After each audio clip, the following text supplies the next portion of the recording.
मराठीमध्ये मी त्या स्टोरीला कसं ते आणलं हां. आणि मराठीमध्ये ते पिक्चर बनवलं. दत्ता केशव का?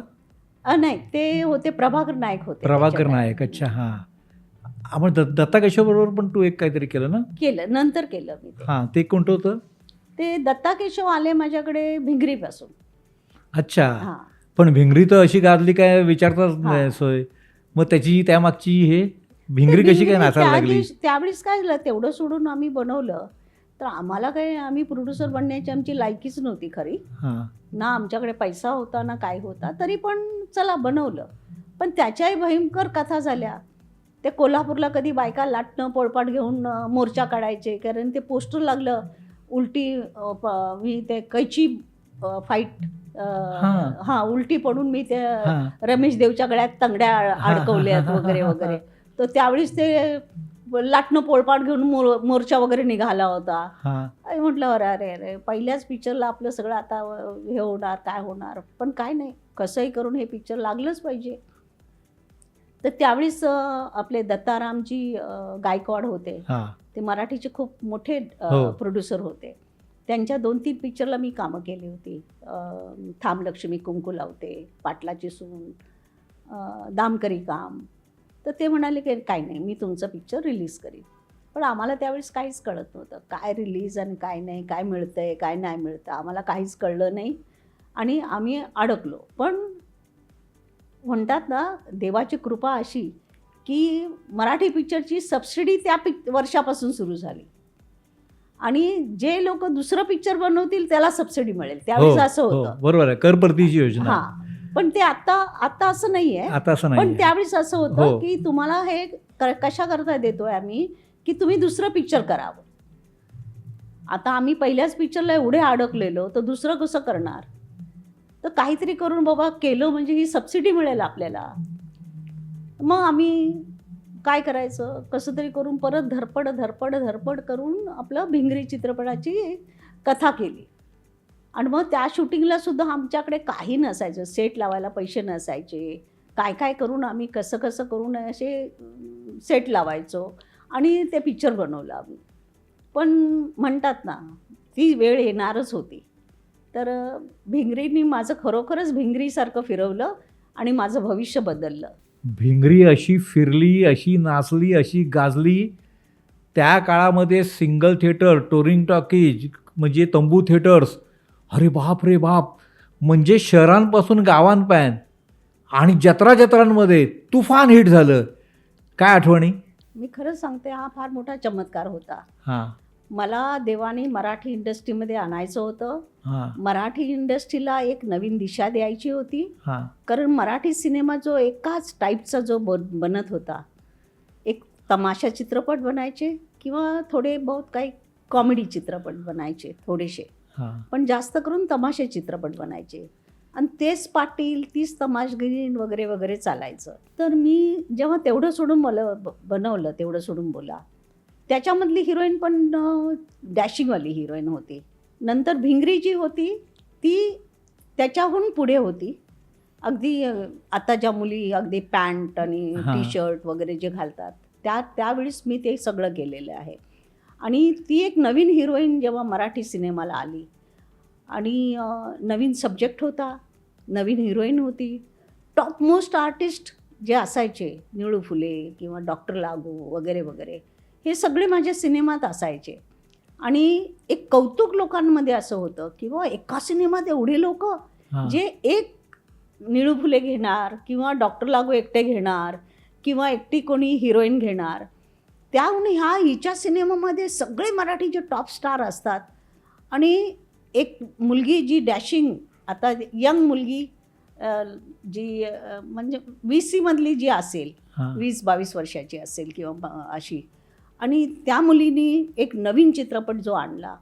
आणि मी तुम्हाला खरं सांगू, जेव्हा ह्या सिनेमाची माझी ट्रायल व्हायची, कारण त्यावेळेस ती सबसिडीच्यासाठी ना कमिटी येऊन बघायची की तुम्ही जेवढा सिनेमा बनवलेला आहे तेवढेच पैसे तुम्हाला मिळणार. तर ती एक कमिटी असायची, ती कमिटी येऊन ट्रायल बघायची की खरोखरच यांनी ते सिनेमा बनवला आहे का, पैसे मागतायत. तर ट्रायलसारखी ती बॉम्बे लॅबमध्ये ट्रायल चालायची. तर काही आपले टेक्निशियन, काही तिकडचे वर्कर वगैरे असे काही लोक येऊन बसायचे. आणि जेव्हा माझं ते काही ॲक्शन चाललेली आहे किंवा ते लग्नाचं गाणं चाललेलं आहे माझं, लग्नात गोंधळ घालते, असे सगळं चाललं की ते खी खी खी खी म्हणून उडी मारून निघून जायचे ट्रायलमधून, हसत हसत पळायचे. तर मला अतिशय वाईट वाटायचं. पण मी धाडसच केले ना की मला वेगळंच करायचं. मला नाही ती हिरोईन उंबरठ्याच्या आड उभी राहून नुसती बोलते, घाबरत बोलते. माझी हिरोईन मला बोलकी करायची. माझी हिरोईन काही कुठे कोणाला हर्ट नाही करत, पण उत्तर देणार. तुम्ही काही बोललात तर तुम्हाला उत्तर मिळेल माझ्याकडून. ती माझी हिरोईन होती. जेव्हा हा सिनेमा माझा लागला आणि त्यावेळेस त्या मराठीमध्ये आपलं एक होतं सगळ्यांना की प्रीमियर केलं की आपले सगळे मोठे मोठे लोक, रात्री डिनर, सगळे प्रेसवाले वगैरे वगैरे असं. तर आमचे प्रोड्युसर फार मोठे होते. तर एक दिवस मी त्यांना असं बघायला आणि त्यांनी कोणाला तरी इशारा केला. 2 दिवस टवाळी केली म्हणजे. म्हणजे ते पिक्चरचं म्हणजे लोकांना असं वाटलं ना कसलं हे, काही ते मराठीमध्ये आणलं हिने, पॅन्ट घातले काय काय काय करते काय वगैरे वगैरे. आणि मी खरंच सांगते, मला जेव्हा गव्हर्नमेंट ऑफ आपल्या महाराष्ट्र गव्हर्नमेंटनी मला अवॉर्ड केलं, माहिती आहे दिलीपनी त्याच्यामध्ये खूप लिहिलेलं आहे माझ्याविषयी. मी तुम्हाला खरं सांगते, त्या दिवशीसुद्धा तुम्ही ऐकलं असेल, मी माझ्या प्रेक्षकांना त्याची मेहरबानी हे केली आहे. मी जे काही आज आहे, आज माझे जे मराठीचे प्रेक्षक आहेत, माझ्या इकडच्या जे मोठे मोठे मेकर होते, मोठे मोठे डायरेक्टर होते, त्यांना माझा सिनेमा कळला नाही. मी खरंच सांगते, त्यांना माझा सिनेमा नाही कळला. पण माझ्या मराठीच्या गावातल्या लोकांना जे माझा सिनेमा, आज तुम्हाला खरं वाटत नाही वाटेल, ट्युरिंग टॉकीजमध्ये 24 तास सिनेमा चालायचा, 24 तास. त्यातला एक दिवससुद्धा, 1 ताससुद्धा थांबायचा नाही. सतत 24 तास राऊंड शो चालायचे. ज्या थिएटरला लागलेला आहे सिनेमा, तिथून सिनेमा उतरायचा नाही, दुसऱ्यांची लाईन लागायची. तुम्हाला खरं वाटेल, श्याम श्रॉफ आणि हे बालकृष्ण श्रॉफ ह्यांची श्रृंगार फिल्म्स म्हणून फार मोठी कंपनी नाजमध्ये, ते सुद्धा म्हणायचे, त्यांच्याकडे अमिताभ बच्चनचे सिनेमा असायचे त्यावेळेस, म्हणायचे हिच्या सिनेमाच्या समोर आम्ही अमिताभ बच्चनचा सिनेमा थोडे दिवस लावत नाही, कारण आम्हाला माहिती आहे की आम्हाला ओपनिंग नाही मिळणार. मी खरंच मला गहिवरून येत आहे. मी माझ्या प्रेक्षकांना, मी माझ्या गावातल्या प्रेक्षकांना, खेड्यातल्या प्रेक्षकांना मी त्यांचे एवढे धन्यवाद मानते की त्यांना माझा सिनेमा कळला, पण दुसऱ्या मोठ्या मेकर्सना नाही कळला. आणि तो सिनेमा एवढा चालला. ते मी हेच म्हणेल की परमेश्वराने मला ते एक फार मोठं दान दिलं, कारण खूप गरिबीतून आम्ही पुढे आलेलो आहे. आम्ही सिनेमा प्रोड्युसर होण्याची आमची लायकी नव्हती, पण तरी धाडस करून सिनेमा बनवला.